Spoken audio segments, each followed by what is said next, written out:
You're listening to the Totally Useless Information Podcast on the Nick and Roy channel. Subscribe and share. What is the same about every month that begins with a Sunday? Cupuchin monkeys wash their feet with what? I'm Nick. And I'm Roy, and we go out of our way to scour the internet for information You really don't need. Join Roy and I on this journey together as we discover useless information that's out there in this episode of Totally useless information. It's everything you never needed to know. By listening once a week, you'll get smarter than you think. The Totally Useless Information Podcast, hosted by Nick and Roy. Well, hello there, and welcome once again to another episode of Totally Useless Information Podcast. I can't believe you stepped on the intro. I know, I'm sorry. Yes, we're totally professionals here, really, and I'll let you know when that starts. Animals, crazy animals. On the Totally Useless Information Podcast. I'm going to start right off the bat. I'm going to go right to my teaser. I don't want to tease the audience. They're really nice people to subscribe and to email. Cupuchin monkeys. They wash their feet every day. They're quite clean. Yes, they use their own urine to wash their feet. I knew it. I knew it had something to do with urine. What they do is they use urine to get comfort for sex, according to research. But many species of monkeys rinse their feet and hands with their own waste by urinating on their hands and rubbing their feet. They feel good right after they pee on their feet. It's great, isn't it? You know, it's like, hey, I'm feeling a little pissed off today. So, no, really, that's crazy. We come up with a bunch of these urine things, and I don't want to hear any more. Listen, a tarantula spider can live for 2 years without food. So if you have a tarantula and it goes in like the garage and you go, well, we got him cornered now, he's dead. Yeah, 2 years later, he's going to come out and bite your ass. That's right. There's no such thing as a hunger strike for a tarantula. It's just another Tuesday.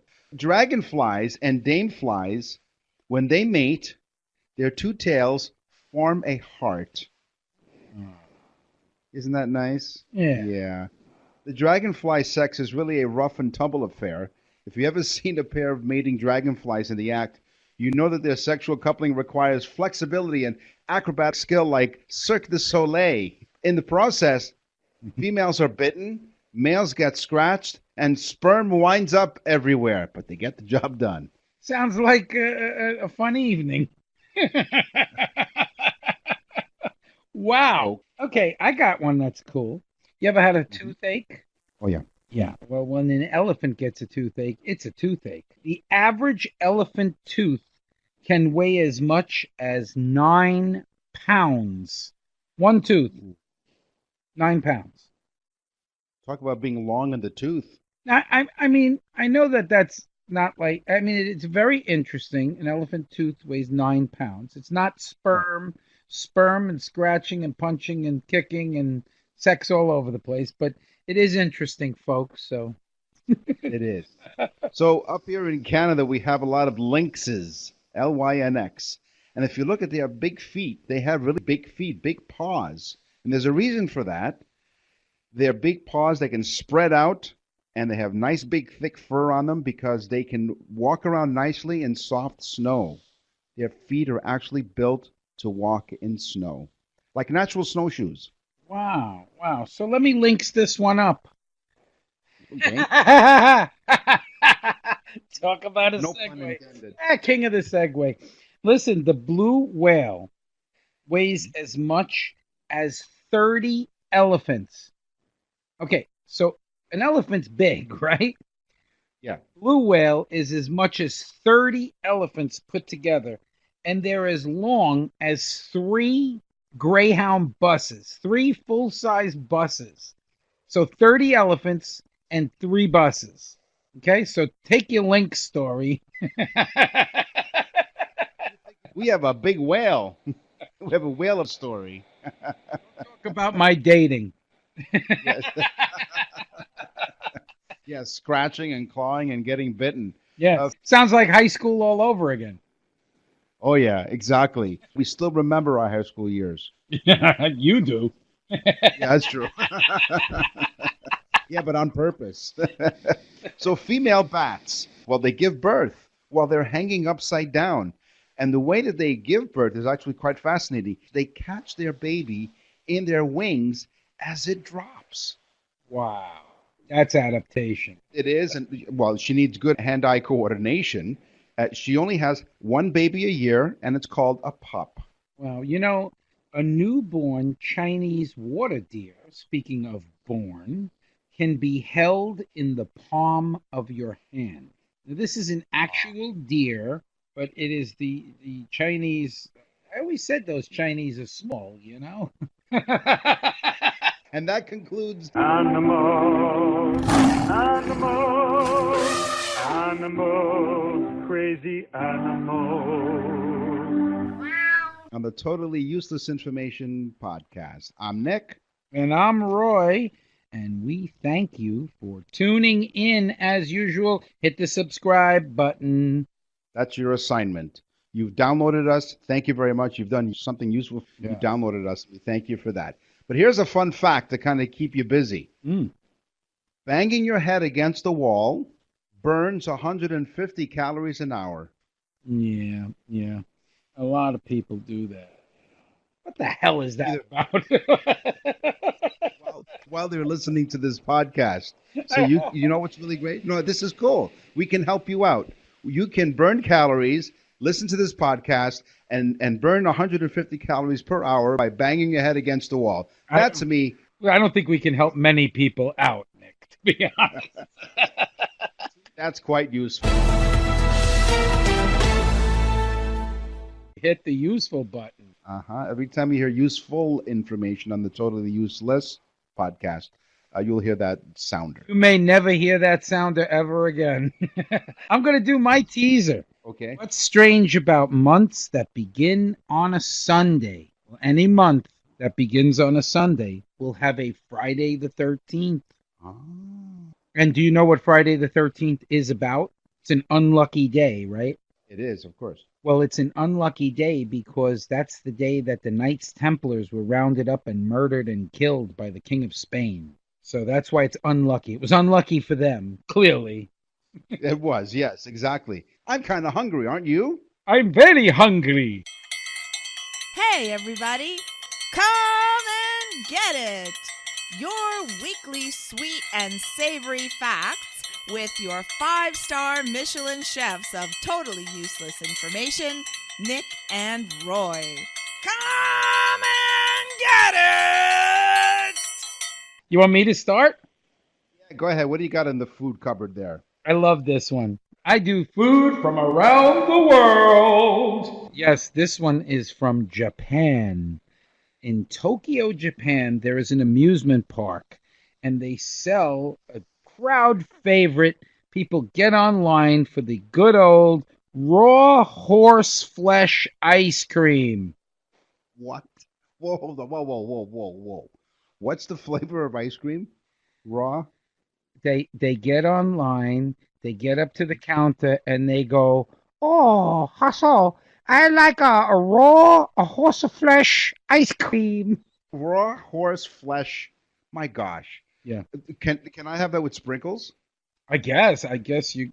I don't know what they'd be sprinkling on it. Twix, the beautiful, fabulous, popular candy bar Twix, was once called Raider, Raider, mostly in Europe, for many, many years until they changed the name. In Finland and Norway and Sweden, it was called Raider.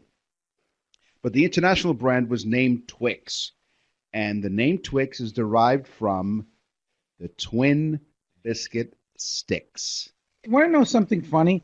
I was in Aruba one time, and of course that's a Dutch island, and they had Raider candy bars. It was a red package. It said Raider on it. I remember seeing it, which was pretty cool. Now that you said that, I remember it. We all love to eat spam. Spam. Yes. I don't know if there's many people out there that have tried it and survived to talk about it.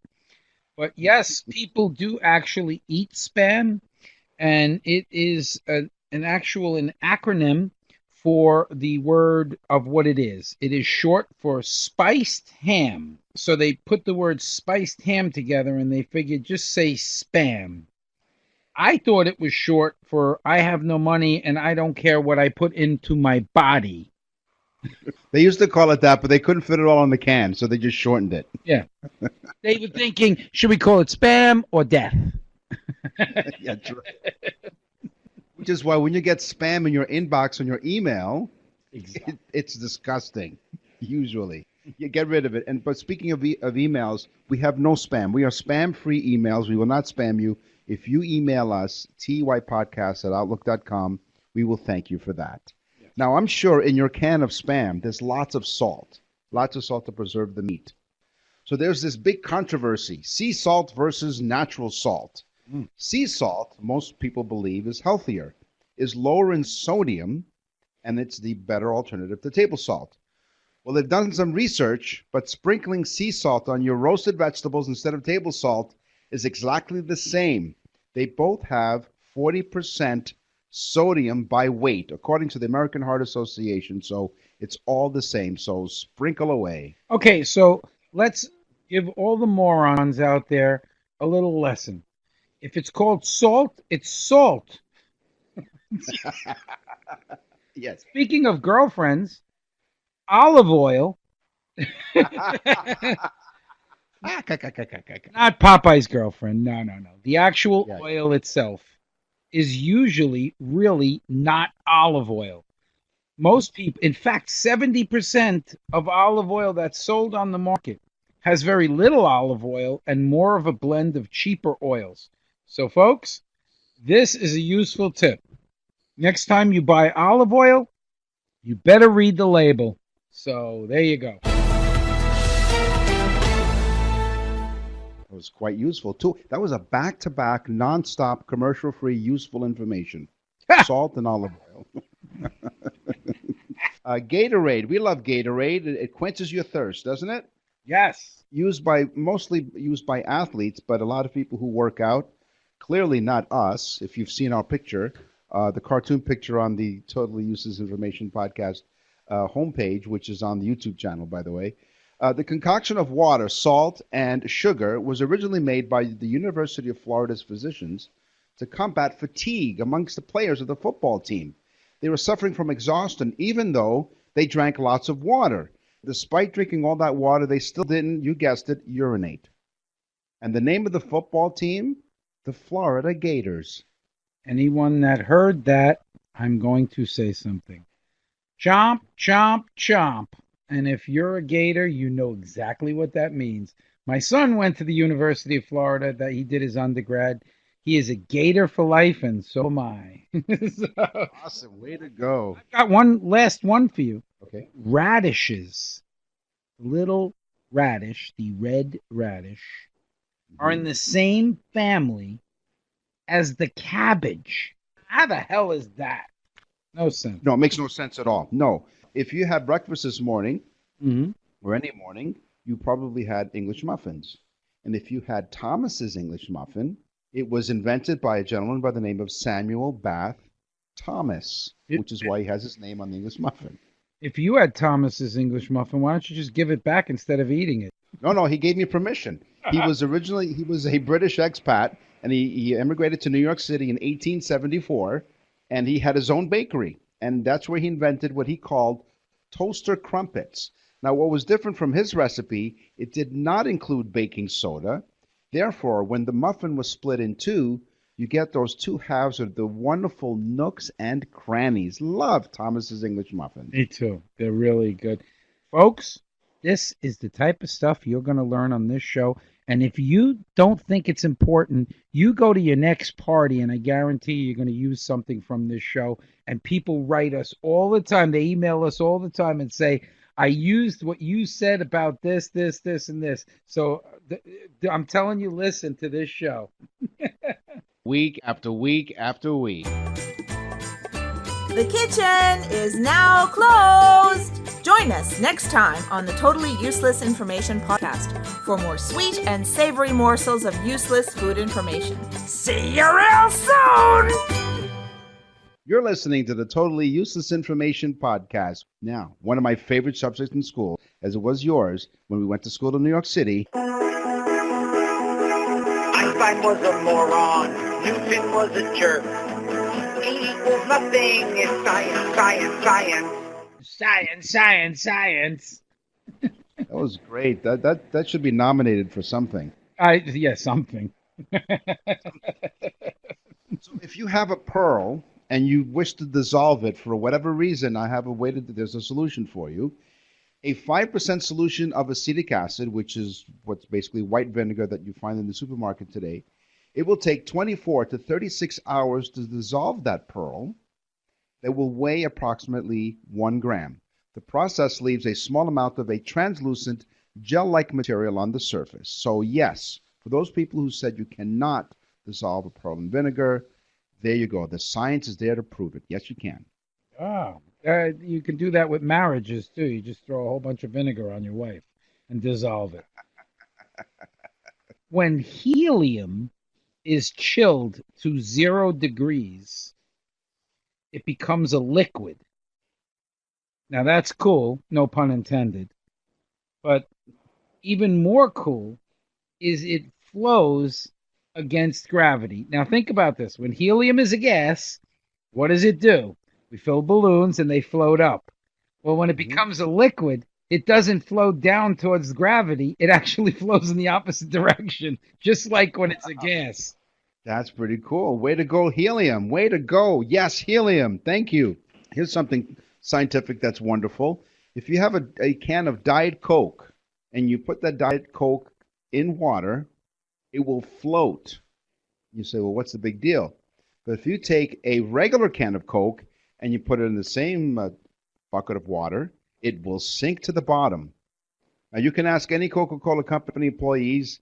They'll swear up and down they do not know the ingredients of the drinks, but we know one thing for sure.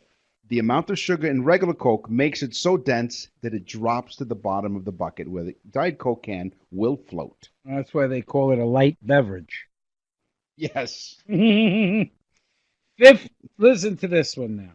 The known universe is made up of 50 billion galaxies. We now know that, because we did that panoramic scan of the entire universe. 50 billion galaxies. Now that's just galaxies. Just think about this one. The Milky Way alone may have as many as 100 billion Earth-like planets. These numbers are so astronomical at this point that scientists don't... Ha! Astronomical! Yes. I mean, it's just, I gave this fact because I was just blown away by 50 billion galaxies. Like he used to say, billions and billions and billions. For sure, there has to be other life forms on those other, with all those billions and other Earth-like planets, there's got to be life out there. I'm hoping they all look like Heidi Klum. Yes, they like to clone Heidi Klum. The stomach acid that you have in your tummy, the acid is strong enough to dissolve stainless steel. Now, we all know that your stomach digests food, but it contains highly corrosive hydrochloric acid with a pH of 2 to 3, which is quite high.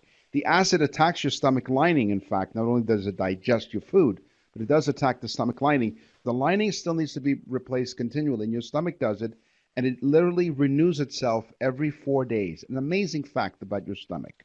You know, for people listening right now, where is Nick getting this stuff from? Urinating on monkey feet, dissolving pearls in vinegar. Now he's vomiting onto stainless steel for some reason. Okay, here's a normal one, folks. 97% of water on our planet has salt. And we all know salt is salt. Yes. Okay, but 97% of water has salt or saline in it. 2% of water on our planet is frozen on either polar ice cap. So if you do your math properly, that leaves 1% of water. That's cool. Mhm. So with all that, only 1% of water. Okay, well, no wonder I'm thirsty and I'm parched. Mhm. And there you go. And that's the end of our science segment. Einstein was a moron. Newton was a jerk. E equals nothing. It's science, science, science. Catchy. Mm. On the Totally Useless Information Podcast. People are insane. They do. They're insane, and we thank you for it. We're just as insane as you are. Yeah. So one of the emails that I got, and actually, you know what? We have a song for that. We always do. What's in the mailbag? What's in the mail?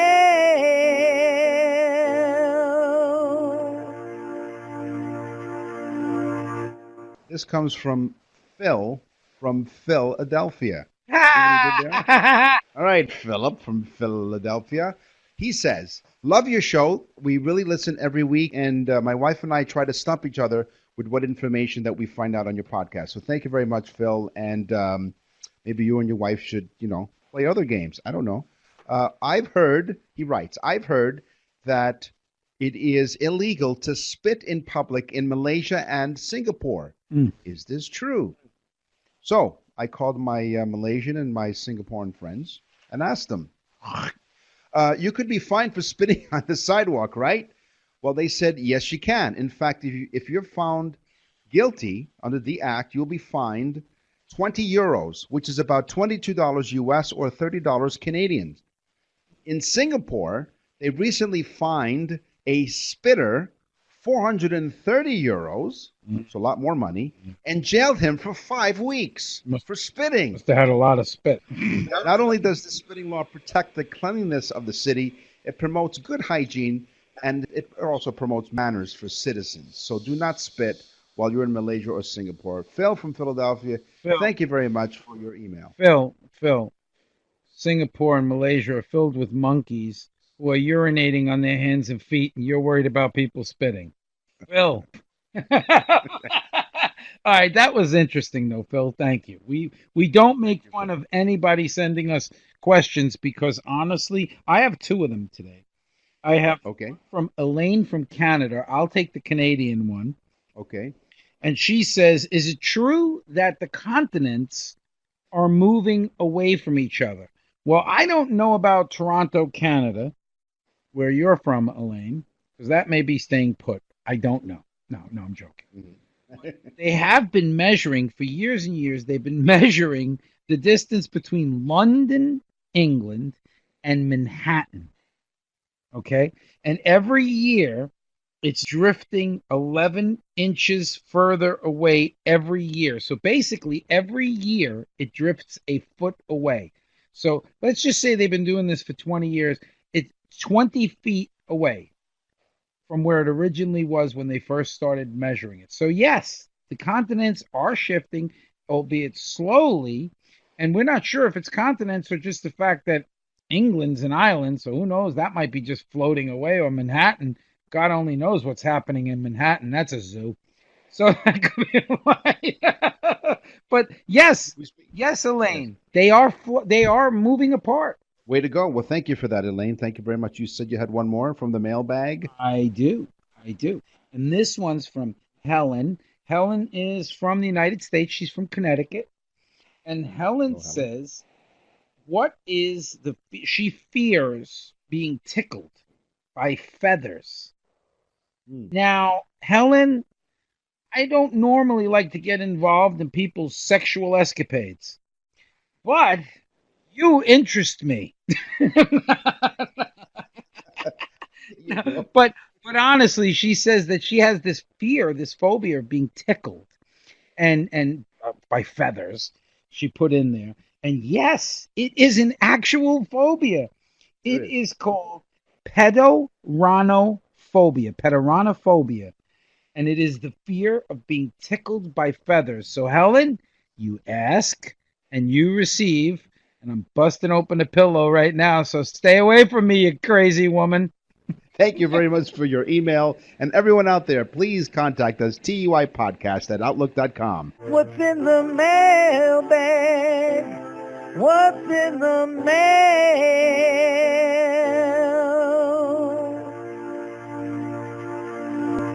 On Monday, November 11th, Nick and Roy of the Totally Useless Information Podcast will set aside their comedy to air a very special podcast dedicated to the memory of fallen soldiers of both the United States and Canada. The November 11th special podcast will feature Nick and Roy getting totally serious as they discuss fascinating facts about the armed forces in Canada and the United States. Discover the real stories behind the national anthems of both countries and the differences between the terms half-mast and half-staff. The podcast will enlighten you as Nick and Roy pay tribute to the young men and women who served their country and continue to serve to this day. It is also a tribute to those who made the ultimate sacrifice on the battlefield. It's the November 11th special podcast with Nick and Roy, Monday, November 11th, available on all your favorite podcast platforms and on the Nick and Roy channel on YouTube. Where do expressions come from? I don't know where, I don't know where. Where do expressions come from? We want to know right now. On the Totally Useless Information Podcast, every day we hear expressions. We ask, where did that come from? That came straight from the horse's mouth. It did it? That sounds like an expression you're about to tell me about. It is. I mean, come on, straight from the horse's mouth. We've heard that a million times. Uh-huh. And yes, you can tell a horse's age by its teeth. So when people were buying horses, they would look inside the horse's mouth, see if there was gum disease. They'd know that the horse didn't eat properly. They could tell how old the horse was by the size of their teeth, and so on. So yes, they'd say, "Oh, I bought this horse because I really like this horse, and it's a good horse, and I got it straight from the horse's mouth." Oh, there you go. But stay away from the ice cream stand in Japan. Hey, here's an expression, green with envy. Green with envy. Long ago, the Greeks associated a green complexion with sickness and fear and jealousy, and it was simply from an overproduction of bile in the stomach, which gives us a clear image of the origination of the expression. So people actually turned green. Therefore, the expression became popular. They were green with envy. Wow, cool. See, that's a cool one. And that one sounds like people from Cuckoo Land. You're cuckoo, and you're from Cuckoo Land. Well, yes, the Birds was a Greek dramatist named Aristophanes in 448 BC in a play called The Birds. He said that the birds built a city called Cloud Cuckoo Land where all the crazy people went. And so from that point forward, from before Christ, people would say, "You crazy people need to go to Cuckoo Land." I like that one. You know what their favorite cereal out there was? Cocoa Puffs. Because they're cuckoo for it. Cocoa Puffs. No, that's not true. I made that up. Hey, what is a snafu? You've heard that. There was a big snafu. Ooh. It's an acronym, actually. It originated as a military phrase because soldiers were told to report to their superior officers using phrases like situation normal. They couldn't talk normally, right? They had to say it. Situation normal, sir.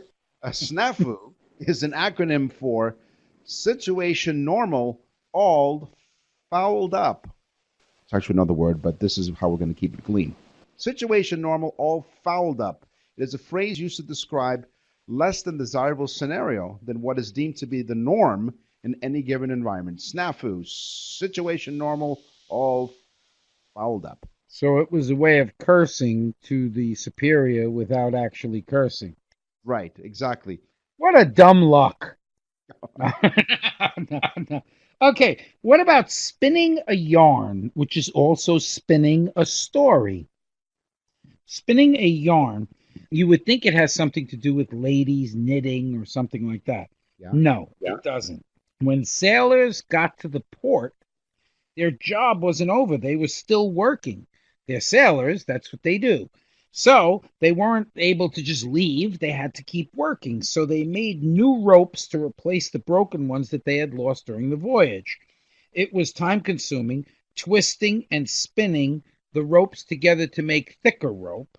And so, being that it was time consuming, they would tell stories. And most of the time, they would exaggerate and tell stories that were not really true, but exaggerated. So they'd say, what are you, spinning a yarn? Maybe they bit off more than they can chew, biting off more than you can chew. America in the 1800s saw a lot of people chewing tobacco. Sometimes the chewer put more tobacco in their mouth than they could chew, leading to some awkward backpedaling because they really couldn't talk properly. So biting off more than you can chew, putting more chewing tobacco than your mouth can handle.